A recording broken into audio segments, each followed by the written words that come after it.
Does your screenplay still feel off, even after months of rewriting it? And until you fix it, you know you won't be able to send it out to agents or producers without second guessing every page. I've been there. I spent 8 years stuck in the rewrite loop, agonizing over drafts that never felt good enough for me. So in this video, I'm going to walk you through the exact step-by-step process I developed to take a script from decent to professional. The same one that I use to help my students finish their own screenplays. Before we jump in, I recommend downloading the free worksheet that covers all these steps just so that you can follow along with me. So if you want that, click the link down below. But let's start with step 1. To show you how this works, let's look at Star Wars: A New Hope. From flying off with Obi-Wan Kenobi to boarding Han Solo's ship to breaking into the Death Star, the entire movie is powered by one thing: rescuing Princess Leia and defeating the Empire. That single objective drives every choice that Luke makes and every obstacle he faces. It's the backbone of the entire story. Every moment, every scene, every bit of dialogue in any story revolves around one critical goal. Without it, there would be no story. So, for your script, I want you to do something that's going to sound insane. Strip your story down to nothing but scenes where your characters are actively pursuing their goals. Seriously, cut everything else. And if you're nervous, you can toss it into a separate file because it's going to come back later. But for now, this is crucial. You have to be careful here, though. Just giving a character a goal isn't enough. You need to make the audience care. But how do you do that? Let's go back to Star Wars for a second. What makes it so compelling is that if Luke fails, everything falls apart. He doesn't just fail to save Leia, he risks losing his friends, the rebellion, and the entire galaxy at that. Everything they do has a ticking time bomb attached, where if they don't achieve their goal, something bad is going to happen. These are known as stakes, and the way you include them yourself is by making sure your character has something to lose if he fails. Next is step 2. For this one, let's look at The Shawshank Redemption. And fair warning, I am about to spoil this movie. The entire movie follows Andy after he's sentenced to life in prison. He's beaten by the sisters, thrown in solitary confinement, and stripped of any freedom he has left. But through all of this, he never breaks. He trusts that one day, things are going to turn out all right for him. And by the end, that hope is exactly what saves him. Thanks to maintaining hope and continuing to push on and keep digging, he escapes. And this reflects one thing: the deeper message of the movie, the theme, that even in the darkest, most unforgiving places, hope keeps you moving forward. It's interesting, though, because the movie never comes out and just says this to us. There's no big speech where Andy goes, hope is important. You just sort of deduce it from watching the movie, because that's what great themes do. They don't tell us how to think. They show us an idea and let us discover it for ourselves. Andy suffers for years on end, but still manages to come out okay. And that's what the story is really about, beyond just a plot level. So here's what I want you to do for this step. Most of the time, this surfaces without you even realizing it. Like, say you write a story about a kid who's trying to pass his SAT, and he cheats on it. He puts an earpiece in it so that his friend can give him all the answers, or maybe he copies the person next to him. But the more he cheats, the worse things get for him. And by the end, he just decides to take the test for real. That's when he finally passes. That's where your theme comes from. Your character has this belief of going about the world throughout the whole thing, and because of it, he just can't seem to ever get what he wants. But by the end of the movie, he finally decides to either let go of this belief or fall victim to it completely. So in the SAT example, the theme would be what he learns at the end. In this case, it's that you need to stop trying to take the easy way out and just do the work yourself. So here's how you can uncover your own theme. Look at your character's core belief. How do they see the world? What are the consequences of that belief? And by the end, do they change? The lesson they learn or fail to learn is your theme. If you reverse engineer the events that take place, what's the main message that ties them all together? The plot, the characters, the dialogue, all of it. And it will make step 3 so much easier. Once you uncover your story's deeper meaning, something interesting happens. Suddenly, your characters actually start to fall into place. Let's go back to Shawshank for a second. We talked about how the film explores this idea, that hope is important even if it feels foolish. But here's what most people don't notice. Andy is basically the embodiment of hope. You know, he quietly resists the system. When he builds a library, he teaches other inmates. They're acts of hope. Hope that something better is waiting for him on the other side. And then there's Red, Morgan Freeman's character, who's been beaten down by the system for so long that he doesn't even believe that freedom is possible anymore. I mean, he literally says, hope is a dangerous thing. Hope can drive a man insane. And finally, there's the warden, a man who's so afraid of hope, so desperate to maintain control, that he'll destroy anyone who dares to imagine something better. And every time Andy shows even the slightest bit of hope, he's intimidated. He does everything he can to crush him, to kill his hope. Here's the part most writers miss. This isn't an accident. Every single character in that movie represents a different relationship to the same idea.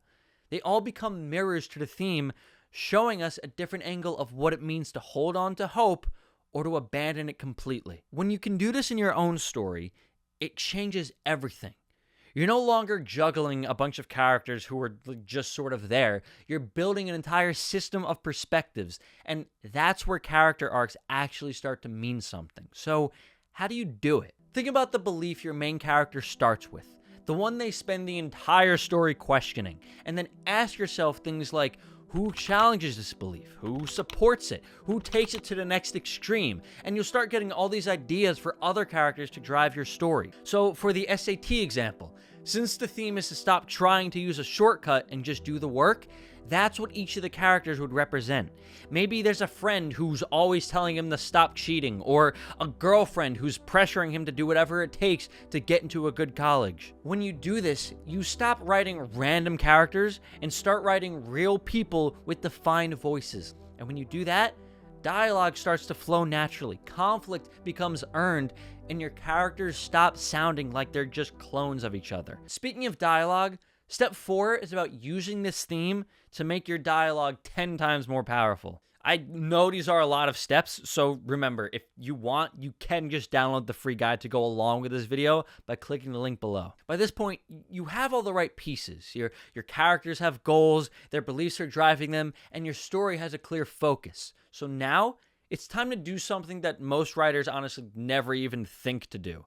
You bring it all together. Let me show you what that looks like using the Shawshank Redemption one last time. One of the most legendary scenes in the movie is where Andy finds out that there's a prisoner who can prove his innocence. For the first time in years, there's an actual chance that he could get out of here. And then this happens.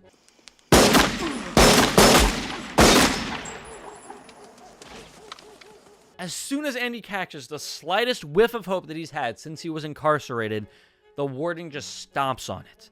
And just like that, Andy's last sliver of hope is gone. Now, here's what's genius about that moment. No one says, "I'm taking hope from you, Andy." No one gives a big monologue about what it means, but that's what we feel. Because this scene isn't about what anyone says, it's about what's driving the characters. Andy wants out, the warden wants control, and their beliefs are in total conflict, which is what gives this moment so much weight. So here's your job now. This is what I help a lot of my coaching clients do, to stop writing scenes that sound good and start writing scenes that are inevitable, where the dialogue doesn't just feel written, it feels like the only thing that the character could possibly say at any given moment. You stop asking yourself, well, what's a good line here? And you start asking, what would they really say here? When you do that, they will write themselves for you.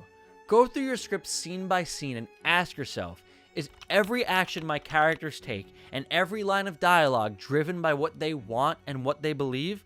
And if not, why is it there? And do you remember those extra scenes that I had you cut way back in the beginning? This is where you revisit them. Because now that you actually know what your story is about, you'll be able to spot which moments are worth bringing back and which moments were never serving the story in the first place. But how do you actually do this? How do you refine your draft with this level of precision? This is exactly what we're going to tackle in step 5. All right, I lied. We're not done with Shawshank Redemption just yet, because there's one more scene that encapsulates everything we've talked about. And if you understand why it works, it will completely change how you revise your screenplay. Come on, you know the moment I'm talking about. It's the one where Andy dares to ask the warden a simple question, and he ends up in solitary confinement because of it. How can you be so obtuse? What did you call me?